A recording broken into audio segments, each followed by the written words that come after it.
한국에서 살아보신 적 있나요? 아마 카카오톡 하나만으로도 얼마나 복잡한 문화가 숨어 있는지 느끼셨을 겁니다. 오늘 소개할 이야기의 주인공은 스페인에서 온 29세 에바입니다.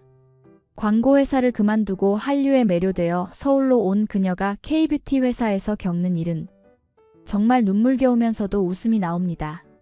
이응키읔, 기역기역, 유유 같은 자음 하나로도 사람을 평가하는 한국의 디지털 문화. 이모티콘 하나 잘못 써서 센스 없다는 소리를 듣고 정중한 긴 메시지를 보냈다가 오히려 눈총을 받는 현실. 하지만 에바는 포기하지 않았습니다. 오히려 이 문화를 이해하고 자신만의 방식으로 극복해내죠. 과연 에바는 어떻게 한국의 복잡한 카톡 문화를 정복하고 진짜 한국인처럼 인정받게 되었을까요? 지금부터 그 감동적인 이야기를 들려드리겠습니다. 영상이 도움되셨다면 구독과 좋아요, 알림 설정까지 부탁드립니다. 바르셀로나의 작은 광고회사에서 5년째 근무하던 에바. 로드리게스는 책상 위에 사직서를 올려두고 깊은 숨을 내쉬었습니다. 29살, 늦지 않은 나이죠. 하지만 주변 사람들은 모두 미쳤다고 했습니다. 안정된 직장을 버리고 한국으로 떠난다니 말입니다. 에바, 정말 괜찮겠어? 한국어도 완벽하지 않잖아. 동료 마리아가 걱정스럽게 물었습니다. 에바는 자신있게 대답했죠. 토픽 5급이야. 충분해. 하지만 진짜 문제는 따로 있었습니다.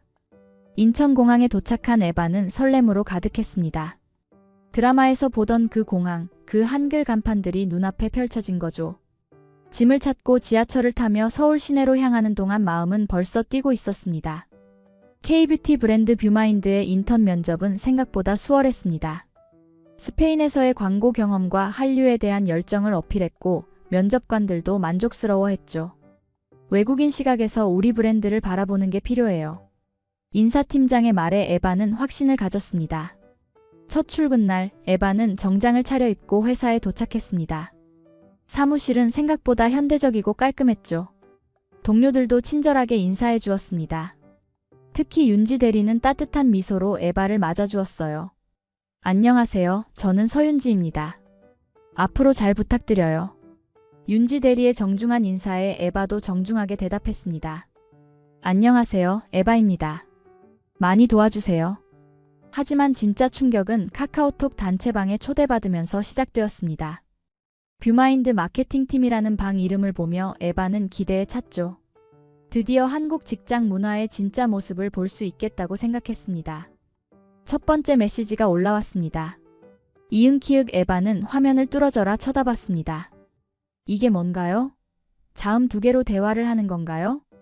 고지어 기역기역, 키읔키읔, 유유 같은 메시지들이 연달아 올라왔습니다. 에바는 당황했습니다. 분명 한국어는 잘한다고 생각했는데 이런 표현들은 어디서도 배운 적이 없었죠. 사전을 찾아봐도 나오지 않는 단어들이었습니다. 이게 정말 한국어인가? 에바는 속으로 중얼거렸습니다. 점심시간이 되자 윤지 대리가 다가왔습니다. 에바씨, 카톡 보셨어요? 네, 봤는데요. 이해가 잘 안 돼서요.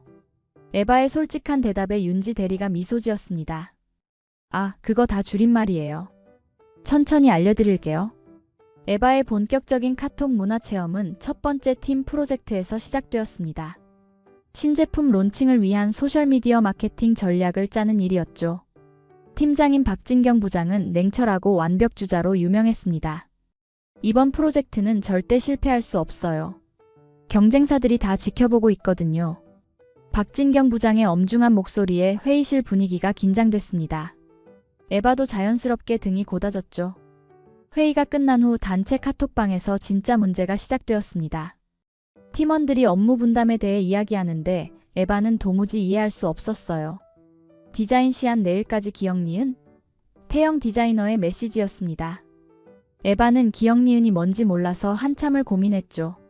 그러다 보니 대답이 늦어졌습니다. 다른 팀원들은 벌써 이응키읔, 기역기역, 이응시옷 같은 답변을 보내고 있었어요. 에바는 정중하게 긴 문장으로 답했습니다. 네, 알겠습니다. 디자인 시안 검토해서 내일까지 피드백 드리겠습니다. 감사합니다. 순간 카톡방이 조용해졌습니다. 뭔가 어색한 분위기가 흘렀죠. 에바는 뭔가 잘못했다는 느낌을 받았지만 정확히 뭐가 문제인지 몰랐습니다. 점심시간에 윤지 대리가 에바를 따로 불렀습니다. 에바 씨, 카톡에서 너무 정중하게 쓰시네요. 정중한 게 나쁜 건가요? 에바가 순진하게 물었죠. 나쁘다는 건 아니지만 좀 딱딱해 보일 수 있어요. 여기서는 간단하게 쓰는 게 자연스러워요. 윤지 대리의 설명에 에바는 더욱 혼란스러워했습니다. 스페인에서는 정중함이 예의였는데 한국에서는 오히려 어색하다는 거죠. 그날 저녁 에바는 인터넷을 뒤져가며 한국의 카톡 문화를 공부했습니다. 이응키응는 오케이, 기억기억는 고고, 키읔키읔는 웃음소리, 이응시온는 OS라는 걸 알게 됐죠. 하지만 언제 어떤 걸 써야 하는지는 여전히 미스터리였습니다. 다음 날 아침 에바는 용기를 내어 카톡방에 이응키읔이라고 써봤습니다. 하지만 상황에 맞지 않는 타이밍이었죠. 박진경 부장이 중요한 공지를 올린 직후였는데 에바의 이응키읔이 마치 대충 넘어가려는 것처럼 보였습니다. 에바 씨, 잠깐 사무실로 오세요. 박진경 부장의 차가운 목소리가 사무실에 울렸습니다. 에바는 가슴이 쿵쾅거리며 부장실로 향했죠. 카톡 예의를 좀 배우셔야겠어요. 이건 그냥 메신저가 아니라 업무 소통 도구거든요. 박진경 부장의 날카로운 지적에 에바는 얼굴이 빨개졌습니다. 죄송합니다. 아직 잘 몰라서요. 그날 오후 에바는 화장실에서 몰래 눈물을 훔쳤습니다. 언어는 할 줄 안다고 생각했는데 진짜 소통은 이렇게 어려운 거였나요? 스페인에서는 느껴보지 못한 문화적 장벽이 높게 느껴졌습니다. 에바의 시련은 계속되었습니다. 신제품 런칭 프레젠테이션 자료를 준비하는 과정에서 더 큰 문제가 터졌죠. 박진경 부장이 카톡으로 PPT 수정본 오늘 오후 6시까지라는 메시지를 보냈는데 그 뒤에 복잡한 이모티콘이 붙어 있었습니다. 에바는 그 이모티콘의 의미를 파악하느라 1시간을 보냈습니다. 웃고 있는 건지 화난 건지 아니면 그냥 장난인 건지 도무지 알 수 없었어요. 결국 다른 업무를 먼저 처리하고 PPT는 나중에 하기로 했죠. 하지만 그건 큰 실수였습니다. 박진경 부장이 보낸 이모티콘은 급함을 의미하는 거였거든요. 다른 팀원들은 모두 그 의미를 알고 있었지만 에바만 모르고 있었던 겁니다. 오후 6시가 넘어서야 에바는 PPT를 완성했습니다. 하지만 이미 늦었죠. 박진경 부장은 다음날 아침 전체 팀 미팅에서 에바를 공개적으로 지적했습니다. 어제 PPT 건은 정말 실망스러웠어요. 마감 시간도 못 지키고 이모티콘 해석도 못하고. 박진경 부장의 차가운 목소리가 회의실에 울렸습니다. 다른 팀원들은 모두 에바를 바라봤죠. 에바는 얼굴이 화끈거렸습니다. 죄송합니다. 이모티콘 의미를 잘못 이해했어요. 하지만 박진경 부장의 표정은 여전히 차갑기만 했습니다. 감성은 중요하지 않아요. 여기서는 속도가 생명이에요. 이모티콘 하나도 제대로 못 읽으면서 소셜미디어 마케팅을 어떻게 하려고 하세요? 박진경 부장의 말에 에바는 할 말을 잃었습니다. 그 순간 태영 디자이너가 조심스럽게 말했습니다. 부장님, 저희가 좀 더 자세히 알려드렸어야 했는데요. 하지만 박진경 부장은 고개를 저었죠. 아니에요. 이건 기본 소양 문제예요. 한국에서 일하려면 한국 문화를 이해해야죠. 박진경 부장의 말은 마치 에바가 여기 있을 자격이 없다는 것처럼 들렸습니다. 미팅이 끝난 후 에바는 자리로 돌아와 컴퓨터 화면만 멍하니 바라봤습니다. 동료들의 시선이 느껴졌지만 고개를 들 수 없었어요. 점심시간에도 혼자 옥상에 올라가 바람을 쐬었습니다. 진짜 내가 여기 있을 자격이 있나? 에바는 서울 시내를 바라보며 자문했습니다. 스페인에서는 나름 인정받는 마케터였는데 여기서는 이모티콘 하나도 제대로 못 읽는 무능한 사람 취급을 받고 있었거든요. 그날 저녁 에바는 작은 원룸에서 스페인에 있는 엄마와 영상통화를 했습니다. 엄마, 너무 힘들어. 에바의 눈에서 눈물이 흘렀죠. 뭐가 그렇게 힘드냐? 엄마의 걱정스러운 목소리에 에바는 모든 상황을 설명했습니다. 카톡 문화, 이모티콘, 그리고 오늘 있었던 공개적인 지적까지 말이에요. 미안해, 딸아. 엄마가 말렸어야 했나 봐. 엄마의 말에 에바는 더욱 울먹였습니다. 하지만 동시에 포기하고 싶지 않다는 마음도 들었어요. 이렇게 무너질 에바가 아니었거든요. 그때 카톡 알림이 울렸습니다. 윤지 대리였죠. 에바 씨, 괜찮으세요? 내일 점심 같이 먹어요. 제가 도와드릴게요. 짧지만 따뜻한 메시지였습니다. 그날 밤 에바는 잠을 이룰 수 없었습니다. 천장을 바라보며 오늘 있었던 일들을 계속 되새겼죠.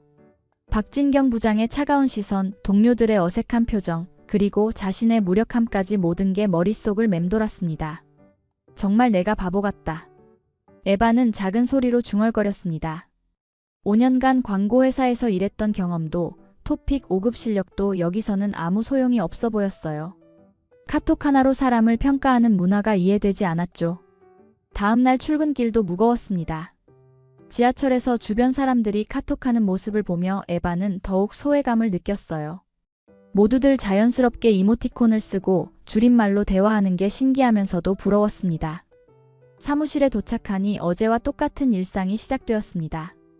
팀원들은 여전히 카톡방에서 이응키읔, 기역기역 같은 메시지를 주고받았고 에바는 여전히 그 속도를 따라가지 못했어요. 점심시간이 되자 윤지 대리가 약속대로 에바를 찾아왔습니다. 에바 씨, 가요. 윤지 대리의 따뜻한 미소에 에바는 조금 마음이 누그러졌죠. 회사 근처 작은 식당에서 두 사람은 마주 앉았습니다. 윤지 대리는 조심스럽게 말을 꺼냈어요. 어제 정말 힘드셨죠? 에바는 고개를 끄덕였습니다. 저도 처음 이 회사 왔을 때 비슷했어요.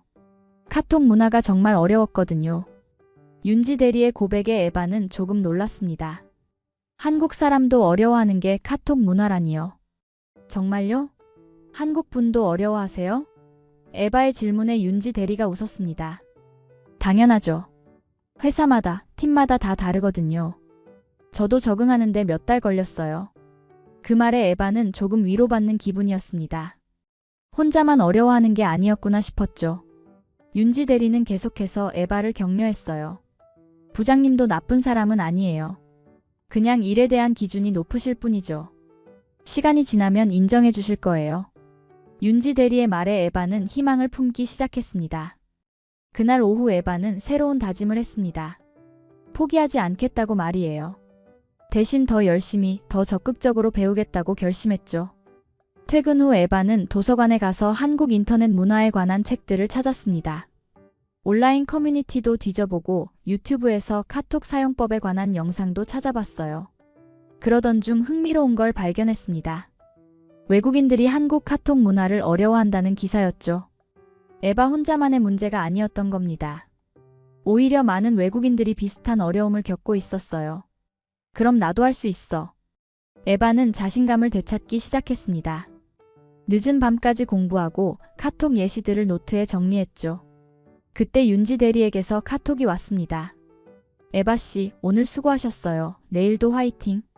간단하지만 진심이 담긴 메시지였어요. 에바는 처음으로 이모티콘을 써서 답장했습니다. 감사해요. 내일 더 잘할게요.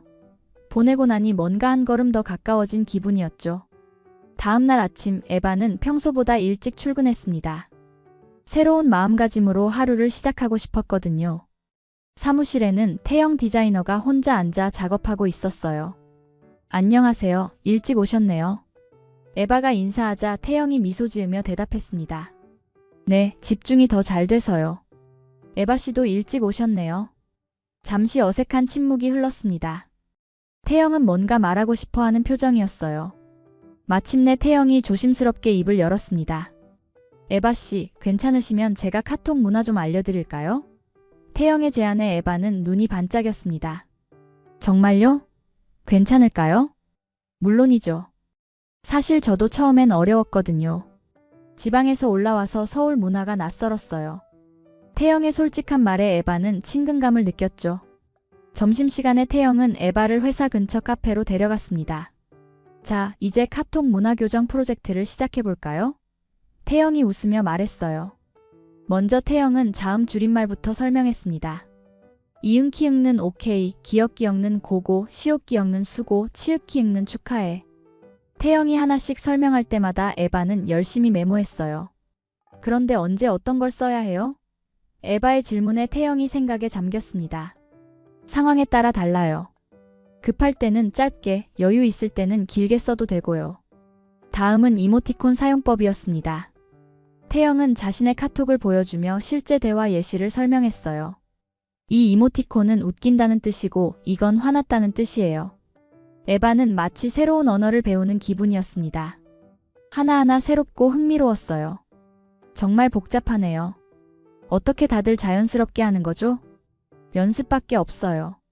저도 처음엔 실수 많이 했거든요. 태영의 격려에 에바는 용기를 얻었습니다. 그날부터 태영과 에바의 특별 훈련이 시작되었습니다. 퇴근 후 카페에서 만나 실제 카톡 대화를 연습했어요. 태영이 상황을 만들어주면 에바가 적절한 답변을 해보는 시기였죠. 자, 이제 부장님이 내일 회의 준비 완료? 라고 물어보셨어요. 어떻게 답할까요? 태영의 질문에 에바는 고민했습니다. 처음엔 네, 준비 완료했습니다. 라고 길게 썼는데 태영이 고개를 저었어요. 너무 길어요. 이응 완료나 넵 완료 정도면 돼요. 이런 식으로 일주일간 연습하자 에바는 조금씩 감을 잡기 시작했습니다. 상황에 맞는 적절한 길이와 톤을 구분할 수 있게 됐죠. 태영은 또 다른 비밀 무기를 알려줬습니다.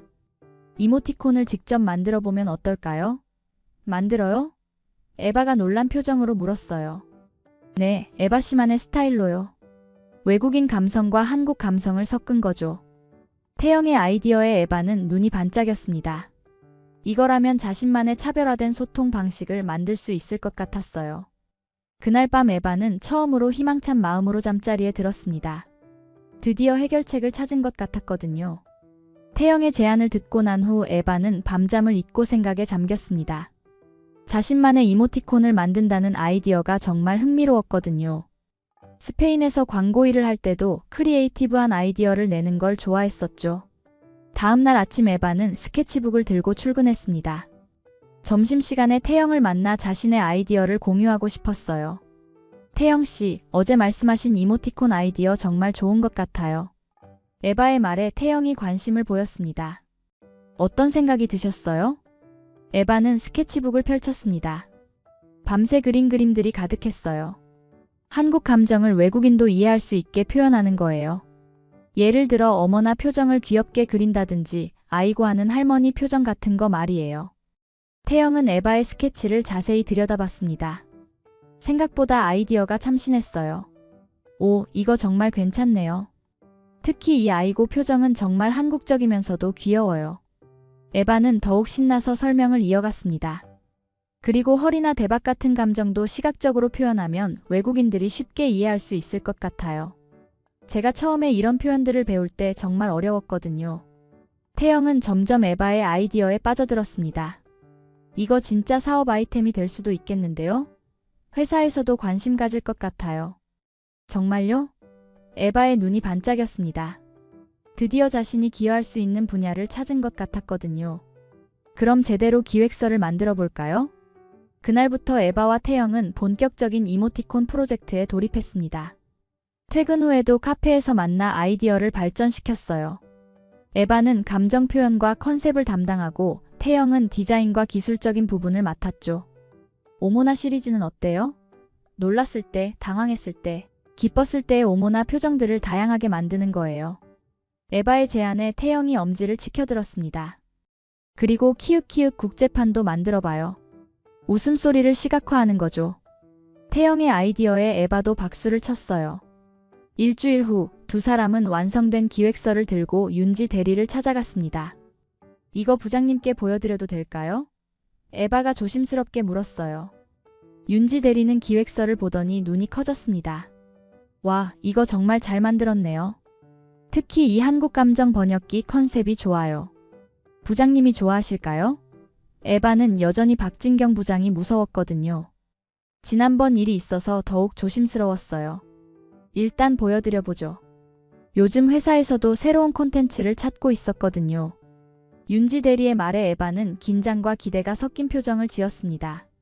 다음날 아침 윤지 대리가 박진경 부장에게 기획서를 전달했습니다.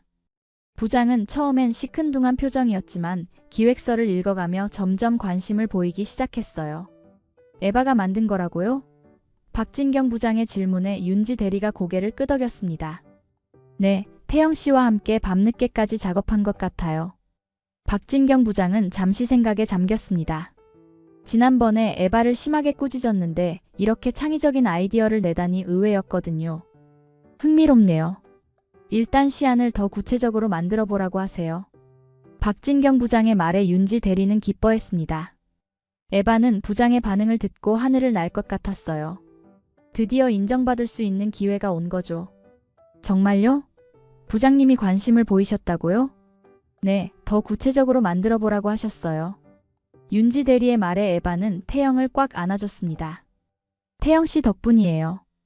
에바와 태영이 이모티콘 프로젝트에 열중하고 있던 어느 날 회사에 긴급 상황이 발생했습니다.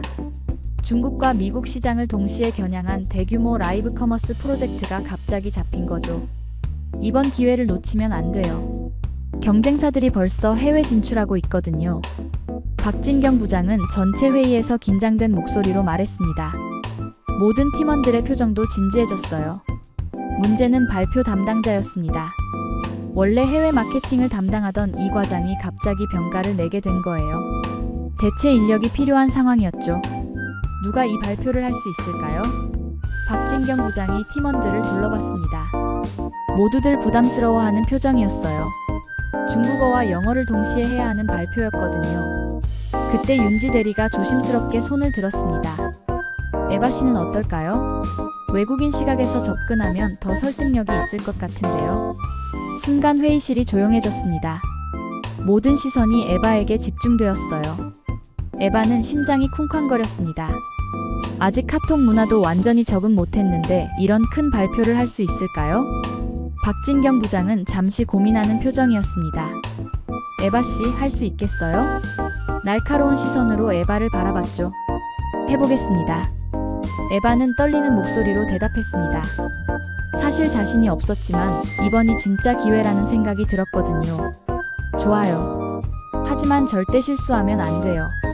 이번 발표가 회사 미래를 좌우할 수도 있거든요. 박진경 부장의 경고에 에바는 고개를 끄덕였습니다. 그날부터 에바는 발표 준비에 전념했습니다. 태영도 기꺼이 도와주었어요.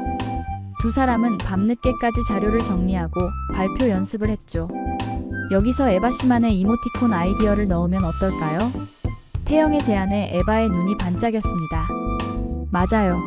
감정 표현 전략으로 차별화할 수 있겠네요. 에바는 자신이 개발한 이모티콘을 발표 자료에 포함시켰습니다. 한국의 감정 표현을 전 세계 고객들이 이해할 수 있게 번역하는 전략이었어요. 발표 당일 에바는 긴장으로 손에 땀이 났습니다. 화상회의로 연결된 중국과 미국의 바이어들, 그리고 회의실에 앉은 임원들까지 모든 시선이 에바에게 집중되었어요. 안녕하세요. 저는 뷰마인드 마케팅팀의 에바 로드리게스입니다. 에바는 최대한 자신감 있게 발표를 시작했습니다. 처음엔 떨렸지만 이모티콘 전략 부분에서 에바는 자신감을 되찾았어요. 한국의 대박, 헐, 어머나 같은 감정을 시각적으로 표현해서 전 세계 고객들과 소통하는 방법을 설명했죠. 이 이모티콘들은 언어의 장벽을 넘어 감정을 전달합니다. 한국 제품의 매력을 직관적으로 느낄 수 있게 해주죠. 에바의 설명에 중국과 미국 바이어들이 관심을 보이기 시작했습니다. 특히 중국 바이어가 적극적으로 질문했어요. 이 감정 표현 전략을 실제 라이브 방송에서 어떻게 활용할 건가요? 에바는 자신있게 대답했습니다. 실시간으로 고객의 반응을 읽고 적절한 감정 이모티콘으로 응답하는 거예요. 마치 진짜 친구와 대화하는 것처럼 말이죠. 발표가 끝나자 박수 소리가 터져나왔습니다. 박진경 부장의 표정도 처음으로 만족스러워 보였어요. 발표가 끝나고 회의실은 잠시 조용했습니다. 에바는 가슴이 쿵쾅거리며 결과를 기다렸어요. 그때 중국 바이어가 화상 카메라로 박수를 치며 말했습니다. 정말 인상적이었습니다. 특히 감정 이모티콘 전략은 우리가 찾던 차별화 포인트네요. 이어서 미국 바이어도 긍정적인 반응을 보였어요. 한국 문화를 이렇게 쉽게 설명해 준 건 처음이에요. 이 전략으로 라이브 커머스를 진행한다면 분명 성공할 것 같습니다. 미국 바이어의 말에 회의실 분위기가 한순간에 바뀌었습니다. 박진경 부장은 믿을 수 없다는 표정이었어요. 그동안 까다롭게 굴던 해외 바이어들이 이렇게 적극적으로 반응하는 건 처음이었거든요. 에바 씨, 정말 훌륭했어요. 박진경 부장이 처음으로 에바에게 진심 어린 칭찬을 했습니다. 당신의 감성을 우리가 제대로 몰랐네요. 회의가 끝난 후 팀원들이 모두 에바를 축하해줬습니다. 윤지 대리는 눈물까지 글썽였어요. 정말 고생 많으셨어요. 보는 내가 다 떨리더라고요. 태영도 에바의 어깨를 두드리며 말했습니다. 역시 에바 씨예요. 이모티콘 아이디어가 완전 대박이었어요. 에바는 감격해서 말이 나오지 않았어요. 그날 저녁 박진경 부장이 에바를 따로 불렀습니다. 에바 씨, 잠깐 이야기할 시간 있어요? 에바는 또 무슨 일인가 싶어 긴장했죠. 부장실에서 박진경 부장은 완전히 다른 모습이었습니다. 먼저 사과드리고 싶어요. 그동안 너무 엄격하게 대했네요. 에바는 깜짝 놀랐어요. 당신이 가진 감성과 창의성을 제대로 못 봤어요. 카톡 문화에만 매달려서 정작 중요한 걸 놓쳤네요. 박진경 부장의 진심 어린 사과에 에바는 감동했습니다. 앞으로 우리 팀의 정식 멤버로 함께했으면 좋겠어요. 인턴이 아니라 정직원으로 말이에요. 박진경 부장의 제안에 에바는 꿈을 꾸는 것 같았어요. 정말요? 정직원으로요? 에바의 목소리가 떨렸습니다. 네, 그리고 에바 씨의 이모티콘 프로젝트도 회사 공식 사업으로 추진하겠어요. 몇 주 후 에바가 개발한 한국 감정 번역 이모티콘이 정식으로 출시되었습니다. 오모나 시리즈, 키읔키읔 국제판, 아이고 할머니 등이 큰 인기를 끌었어요. 무엇보다 에바는 이제 팀의 진짜 일원이 되었습니다. 카톡방에서도 자연스럽게 이응 키읔, 기억을 쓰면서 동시에 자신만의 이모티콘도 활용했죠. 에바 씨, 이제 진짜 한국인 다 됐네요. 윤지 대리가 웃으며 말했어요. 키읔키읔 에바가 자신의 이모티콘으로 대답하자 모든 팀원들이 웃었습니다. 그날 저녁 에바는 스페인에 있는 엄마와 영상통화를 했습니다. 엄마, 나 해냈어. 에바의 환한 미소에 엄마도 기뻐했어요. 딸아, 정말 자랑스럽다. 네가 한국에서 이렇게 성공할 줄 몰랐어.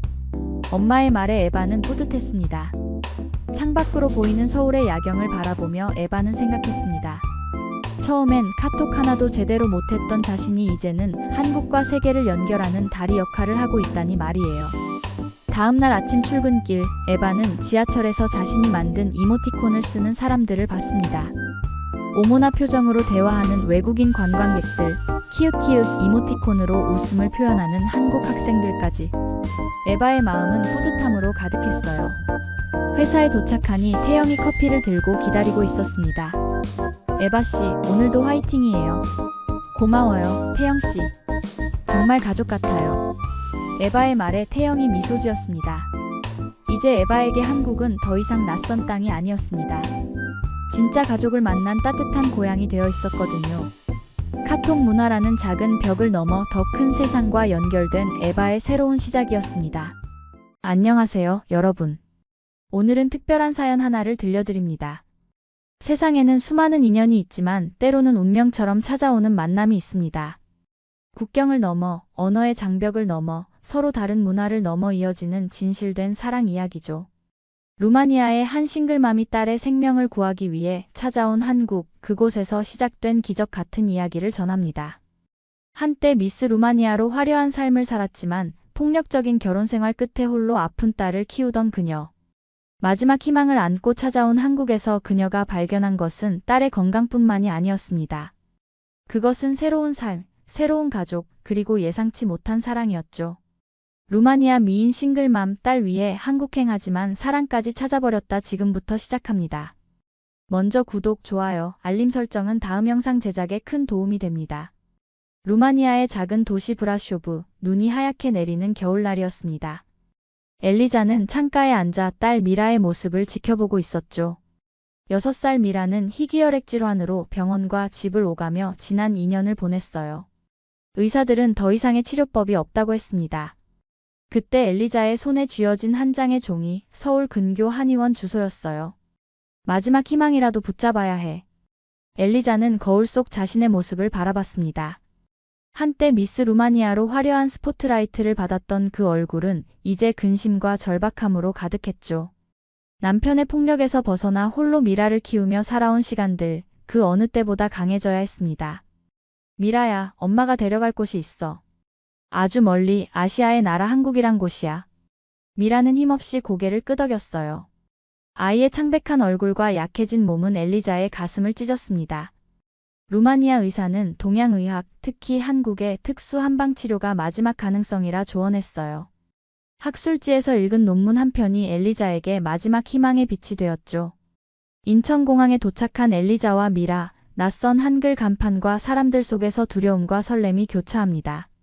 통역 앱을 켜들고 택시를 잡아 한의원 주소를 보여주었어요. 택시기사는 놀란 표정으로 저기는 시골인데 괜찮겠어요? 라고 물었죠.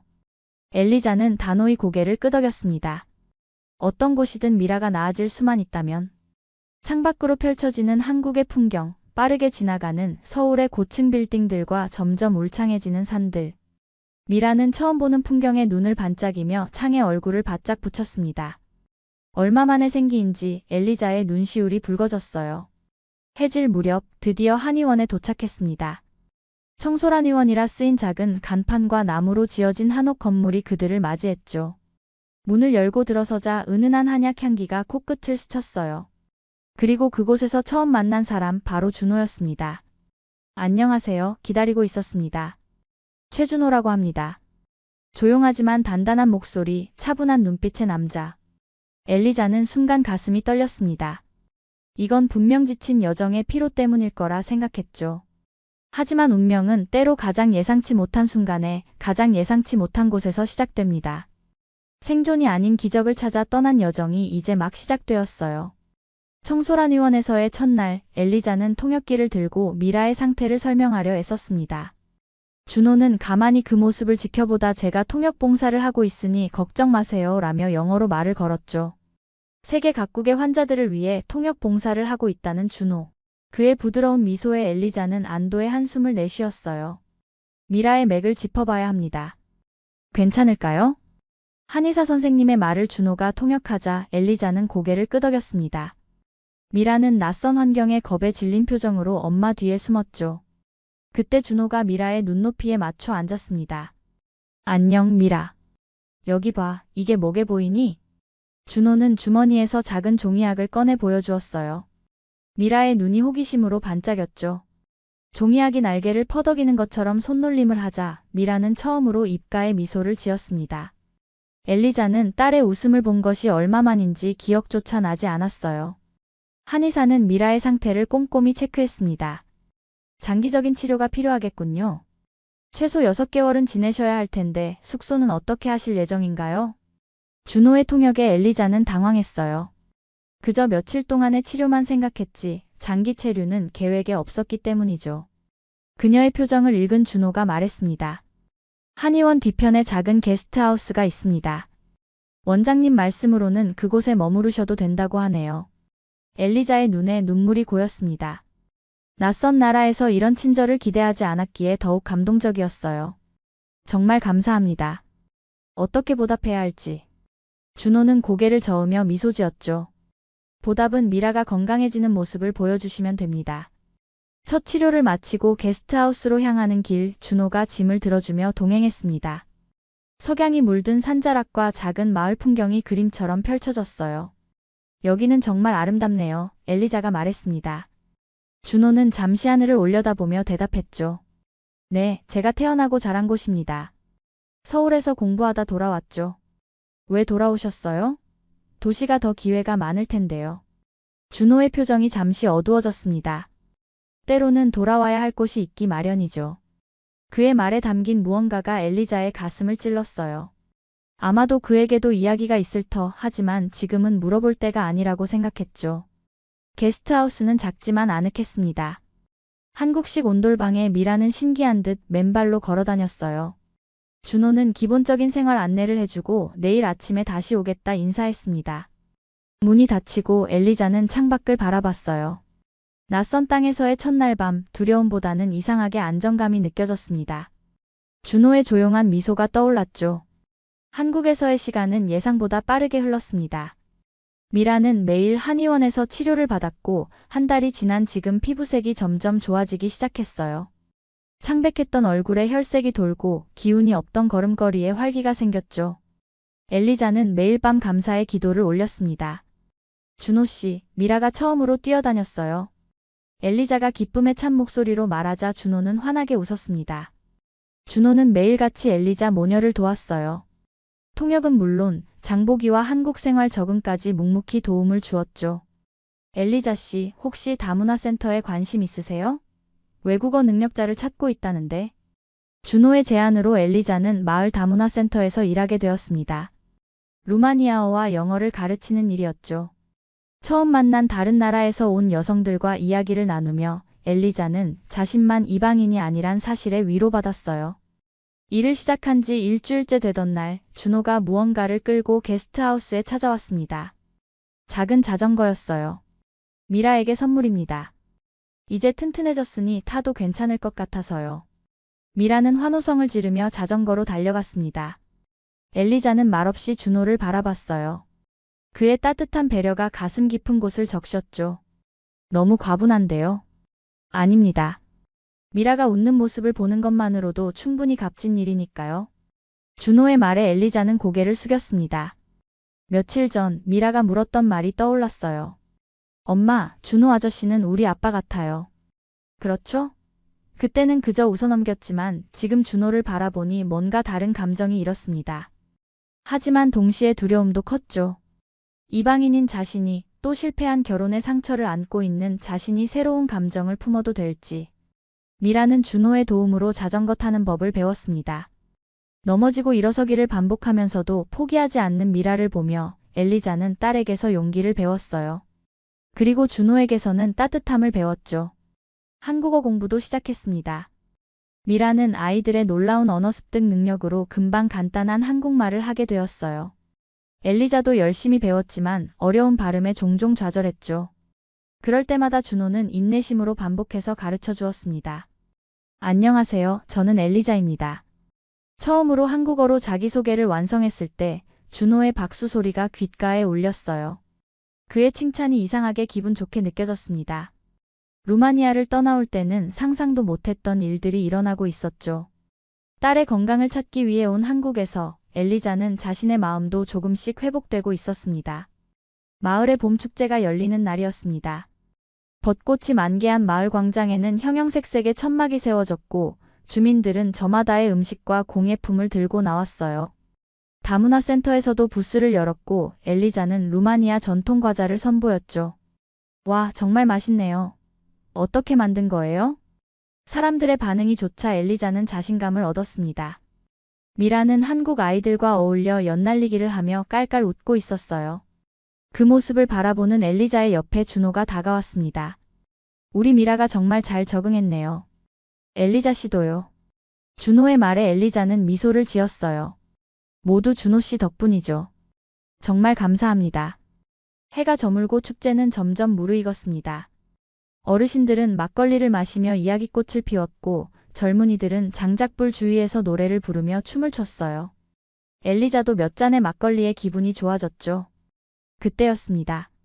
마을에서 소문난 주정뱅이 김씨 할아버지가 비틀거리며 엘리자에게 다가왔어요. 이 외국 여자가 미인대회 출신이라며? 남편은 어디 있어? 도망쳤다던데. 순간 주위가 조용해졌습니다. 모두의 시선이 엘리자에게 쏠렸어요. 엘리자는 얼굴이 하얗게 변했죠. 자신의 과거가 이렇게 드러날 줄은 몰랐습니다.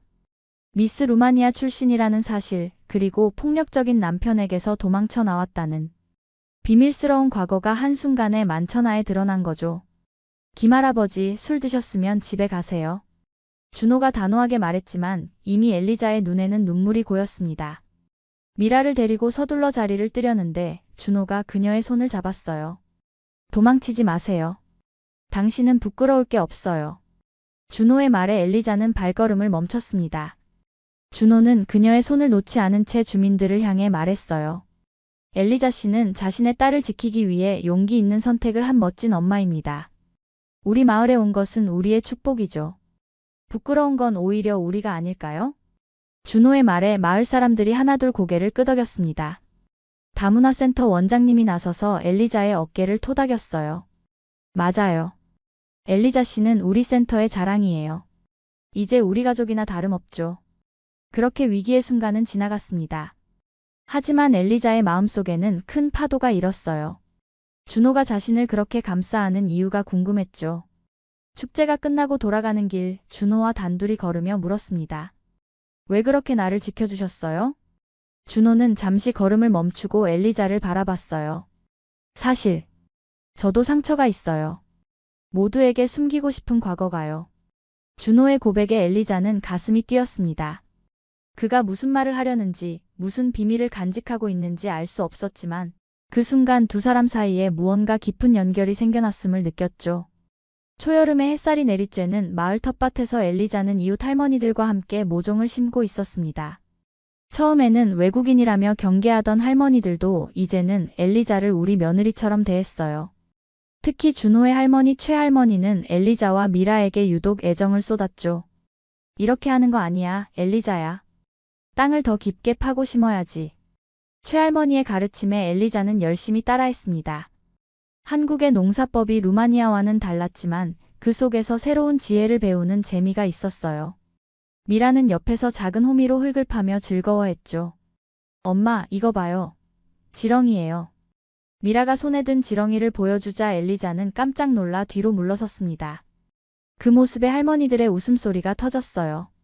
엘리자도 따라 웃었죠. 이런 소소한 행복이 쌓여가는 날들이었습니다. 그때 준호가 물병을 들고 텃밭으로 걸어왔어요. 엘리자를 보자 빙그레 웃으며 물병을 건넸습니다. 열심히 일하시네요. 얼굴에 흙이. 준호가 손수건을 꺼내 엘리자의 뺨에 묻은 흙을 살짝 닦아주었어요. 순간 둘 사이에 흐르는 묘한 공기에 주변 할머니들이 키득거리며 자리를 피했죠. 미라는 순진한 눈으로 둘을 번갈아 바라봤습니다. 준호 아저씨, 우리랑 같이 살면 안 돼요? 미라의 뜬금없는 질문에 엘리자와 준호 모두 당황했어요. 엘리자가 미라를 타이르려는데 준호가 미소를 지으며 미라의 머리를 쓰다듬었습니다. 미라가 그렇게 원한다면 언젠가는. 준호의 말에 엘리자는 얼굴이 붉어졌어요. 미라는 좋다며 팔짝팔짝 뛰었죠. 그날 이후로 엘리자는 준호를 마주칠 때마다 가슴이 두근거렸습니다. 하지만 동시에 두려움도 컸어요. 체류 기간은 점점 줄어들고 있었고 미라의 치료가 끝나면 루마니아로 돌아가야 했기 때문이죠. 어느 날 저녁 미라를 재운 후 엘리자는 게스트하우스 앞 작은 정원에 앉아 있었습니다. 밤하늘의 별들이 유난히 반짝였어요. 그때 준호가 다가와 옆에 앉았죠. 무슨 생각을 그렇게 해요? 고민이 있어요. 미라의 치료가 잘 되고 있지만 언젠가는 돌아가야 해요. 준호는 잠시 침묵했다가 조심스레 물었습니다. 꼭 돌아가야만 하나요? 엘리자는 준호를 바라봤어요. 그의 눈에는 진심이 담겨 있었죠. 엘리자의 마음이 요동쳤습니다. 이곳에 머물고 싶다는 생각이 강하게 들었어요. 하지만 외국인으로서 한국에서 살아간다는 것이 쉬운 일은 아니었죠. 다문화센터에서 얘기가 있어요. 엘리자 씨 같은 분들을 위한 귀화 상담 프로그램이 있대요. 관심 있으세요? 준호의 말에 엘리자는 놀랐습니다. 귀화라니 생각해본 적도 없었어요. 하지만 그 순간 가능성이 열리는 듯 했죠. 정말요? 제가 한국인이 될 수 있을까요? 왜 안 되겠어요? 엘리자 씨는 이미 우리 마을의 소중한 일원인걸요. 준호의 따뜻한 말에 엘리자는 눈시울이 붉어졌습니다. 한국에 온 지 4개월, 이제는 이곳이 마치 제2의 고향처럼 느껴졌어요. 그리고 준호. 그는 단순한 이웃이나 친구 이상의 존재가 되어가고 있었죠. 여름이 지나고 가을이 깊어갔습니다. 미라의 건강은 놀랍도록 좋아졌어요. 한의사는 치료가 거의 마무리 단계라고 했죠. 그 말은 곧 루마니아로 돌아갈 시간이 다가온다는 의미였습니다. 하지만 엘리자의 마음은 이미 한국에 뿌리내리고 있었어요. 다문화센터에서는 엘리자의 귀화를 적극 추천했습니다. 이제 센터의 주요 강사가 된 엘리자는 루마니아어뿐만 아니라 다른 유럽 외국인들을 위한 한국 생활 적응 프로그램도 진행하고 있었어요. 당신의 경험이 많은 이주민들에게 도움이 됩니다. 라며 센터장이 등을 두드렸죠. 그러나 결정은 쉽지 않았습니다. 귀화는 단순히 국적을 바꾸는 것이 아니라 삶의 방향을 완전히 전환하는 일이었어요. 루마니아에 두고 온 가족들과 친구들, 그리고 과거의 기억들. 모두 떠나보내야 하는 것일까요? 준호는 항상 옆에서 묵묵히 지원해 주었습니다. 귀화 절차에 필요한 서류들을 함께 준비하고 한국어 시험을 위한 공부도 도와주었어요. 그러면서도 한 번도 엘리자에게 잔류를 강요하지 않았죠. 그것이 준호의 배려였습니다. 어느 저녁 엘리자는 준호와 함께 산책을 나왔습니다. 단풍이 아름답게 물든 마을 뒷산에 올라 석양을 바라보며 이야기를 나누었어요. 준호 씨는 왜 서울에서 이 작은 마을로 돌아왔나요? 아직 제대로 듣지 못했어요. 엘리자의 질문에 준호는 깊은 숨을 내쉬었습니다. 그동안 숨겨왔던 이야기를 꺼내기 시작했어요. 저는 서울에서 성공한 변호사였습니다. 대형 로펌에서 근무하며 꿈꾸던 삶을 살았죠. 하지만 그 과정에서 실수를 했어요. 제가 맡은 한 소송에서 진실보다 승리를 선택했습니다. 그 결과 무고한 분이 큰 피해를 입었죠. 그 후로 제 양심이 저를 괴롭혔습니다. 결국 변호사 일을 그만두고 고향으로 돌아왔어요. 이곳에서 참여하며 다른 방식으로 사람들을 돕고 싶었습니다. 준호의 고백에 엘리자는 숨을 들이켰습니다. 그가 이런 상처를 안고 있었다니요. 갑자기 준호가 자신의 과거를 감싸 안아준 이유가 이해됐어요. 모두에게는 후회하는 과거가 있어요. 하지만 준호 씨는 그것을 직면하고 변화하기로 했잖아요. 그게 얼마나 용기 있는 선택인지 알아요? 엘리자의 말에 준호의 눈가에 물기가 맺혔습니다. 두 사람은 서로의 상처를 이해하고 서로를 더 깊이 알게 되었어요. 그리고 그 순간 엘리자는 결심했습니다. 저도 결정했어요. 귀화 신청을 하겠습니다. 준호의 눈이 커졌습니다. 정말요? 후회하지 않을까요? 엘리자는 고개를 저었어요. 루마니아에서의 삶은 이제 과거입니다. 미라와 저의 미래는 여기 한국에 있어요. 이곳에서 새 삶을 시작하고 싶습니다. 준호는 말없이 엘리자의 손을 잡았습니다. 산 위에서 바라본 마을의 불빛이 별처럼 반짝였어요. 엘리자의 가슴에도 새로운 희망의 빛이 일었죠. 다음 날 엘리자는 센터장과 함께 귀화 신청서를 작성했습니다. 서류를 제출하고 나오는 길, 문득 불안감이 밀려왔어요. 제가 잘 적응할 수 있을까요? 한국인들이 저를 진짜 한국인으로 받아줄까요? 센터장은 따뜻하게 웃으며 말했습니다. 걱정 마세요. 귀화는 서류상의 일일 뿐이에요. 진짜 중요한 건 마음이죠. 엘리자 씨는 이미 우리 마을의 자랑스러운 일원입니다. 귀화 신청 후 준호가 엘리자를 찾아왔습니다. 그의 표정이 평소와 달리 긴장된 모습이었어요. 엘리자 씨, 한 가지 말씀드릴 게 있습니다. 엘리자는 긴장된 목소리에 가슴이 철렁했습니다. 나쁜 소식일까요? 귀화가 어렵다는 말일까요? 준호는 깊은 숨을 내쉬더니 진지한 표정으로 말했어요. 한국이 당신을 받아준 게 아니라 당신이 한국을 빛나게 하고 있어요. 당신이 우리 마을에 온 것은 축복입니다. 그리고 제 인생에도 마찬가지고요. 준호의 말에 엘리자는 눈물이 고였습니다. 국적보다 더 중요한 것은 사람과 사람 사이의 진심이라는 것, 이방인의 마음으로 시작했지만 이제는 이곳이 자신의 집이라는 것을 깨달았어요. 고마워요, 준호 씨. 이곳에서 새 삶을 시작할 수 있게 도와주셔서요. 준호는 미소 지으며 대답했습니다. 앞으로도 함께 걸어가요, 엘리자 씨. 귀화 시험 날짜가 다가왔습니다. 엘리자는 밤마다 한국 역사와 문화, 헌법에 관한 책을 읽으며 준비했어요. 미라도 옆에서 함께 공부했죠. 아이는 이제 한국말을 거의 완벽하게 구사했습니다. 때로는 엘리자가 잘못 발음하면 미라가 교정해주기도 했어요. 엄마, 자음동화라고 해야지. 자은동화가 아니라. 미라의 지적에 엘리자는 웃음을 터뜨렸습니다. 아이가 자신보다 더 빨리 적응한다는 사실이 놀랍고 자랑스러웠어요. 하지만 한편으로는 미라가 루마니아의 정체성을 잃을까 걱정되기도 했죠. 미라야, 우리가 한국에 살더라도 루마니아 사람이라는 걸 잊으면 안 돼. 미라는 고개를 갸웃했습니다. 왜요? 난 한국에서 살 거고 한국 사람이 될 거예요. 아이의 순수한 대답에 엘리자는 생각에 잠겼어요. 정체성이란 무엇일까? 국적? 문화? 혈통? 아니면 마음의 소속감일까? 이런 고민을 준호에게 털어놓았죠. 우리가 한국인이 되면 루마니아인으로서의 정체성은 어떻게 되는 걸까요? 준호는 차분하게 대답했습니다. 두 가지 모두가 될 수 있지 않을까요? 한국인이면서 동시에 루마니아의 뿌리를 간직할 수 있어요. 그게 다문화의 아름다움이죠. 준호의 말에 엘리자는 마음이 편안해졌습니다. 그래, 자신은 두 나라의 문화를 모두 품은 특별한 존재가 될 수 있어요. 그것이 오히려 더 풍요로운 삶 아닐까요? 귀화 절차 중에는 한국 이름을 정해야 했습니다. 엘리자는 며칠 동안 고민했어요. 자신의 새 이름, 새 정체성을 의미하는 중요한 결정이었으니까요. 뭐가 좋을까요, 준호 씨? 한국 이름 추천해 주세요. 준호는 잠시 생각에 잠겼다가 조심스레 제안했습니다. 지은이 어떨까요? 지혜롭고 은은하게라는 의미가 있어요. 엘리자 씨처럼요. 지은. 엘리자는 그 이름을 몇 번이고 되뇌었습니다. 부드럽고 아름다운 소리였어요. 그리고 그 의미도 마음에 들었죠. 좋아요, 지은으로 하겠습니다. 성은 뭐로 할까요? 이 질문에 준호의 얼굴이 붉어졌습니다. 잠시 침묵이 흘렀어요. 그리고 엘리자가 조용히 말했죠. 최지은이면 어떨까요? 준호의 성을 따른다는 의미였습니다. 그의 눈이 커졌어요. 두 사람 사이에 흐르는 감정을 공식화하는 순간이었죠. 그럼 미라는요? 미라는 최미라가 되고 싶대요. 이미 물어봤어요. 준호의 눈에 눈물이 고였습니다. 그는 말없이 엘리자의 손을 꼭 잡았어요. 그 손길에는 천마디 말보다 깊은 약속이 담겨 있었죠.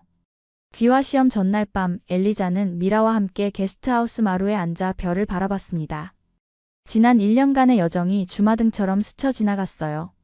죽음의 문턱에 있던 미라가 이제는 건강한 모습으로 한국 학교에 다니고 외롭고 상처받은 자신이 이제는 사랑과 일 그리고 새로운 가족을 찾았죠. 미라야, 엄마가 결정한 게 맞는 걸까? 미라는 엘리자의 어깨에 머리를 기대며 속삭였습니다. 엄마, 우리 여기서 행복해요. 행복한 게 정답이죠. 아이의 순수한 지혜에 엘리자는 미소 지었어요.